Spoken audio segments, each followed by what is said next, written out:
It's time for a tip for beginning game designers. Once upon a time, long ago, we talked about what you might do if you find yourself with ideas for rules, but without necessarily a theme or an idea for a game. Let's talk about the reverse of that for a few minutes. If we start with a really strong theme or an idea of a type of story that we want to help people tell, how do we get to good rules for that story? One of the first things you should do is be familiar with different types of open game systems that are out there. For example, Powered by the Apocalypse, 5e, Fates, and lots of others. There's a bunch of them. So know what is out there and what you can potentially pull from. Those ideas, you don't have to use them wholesale and say, hey, we implemented this type of game exactly. That doesn't mean that you still need to give credit where credit is due if you find inspiration somewhere.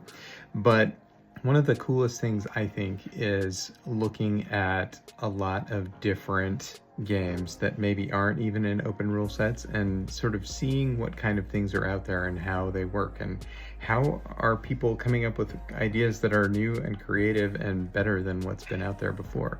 That can help influence you and help you to understand when you've come across an idea in your head, something that might actually be interesting for your theme or the type of story that you're trying to help people tell. Because I don't know, me personally, I really love it when there's a tight coupling between the theme and the rules. I don't know if everybody feels this way. In fact, I think a lot of players are much more interested in one or the other and not necessarily how much they go together, but a lot of my favorite games do this really well.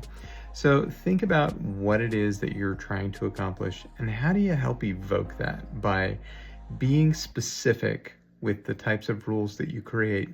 And if you find yourself doing something that seemed like a cool idea but doesn't really evoke the feeling that you want it to have, take it, play test it with people, try it out, and if it really doesn't work, then get it out of there and try something different.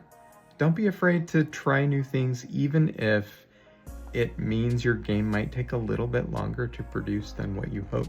Or do something really simple and get it out there and get it out of your brain and move on to another game after that. And learn by continuing to do more game design. That was a long way of saying just keep trying things, I think. Anyway, have a great day.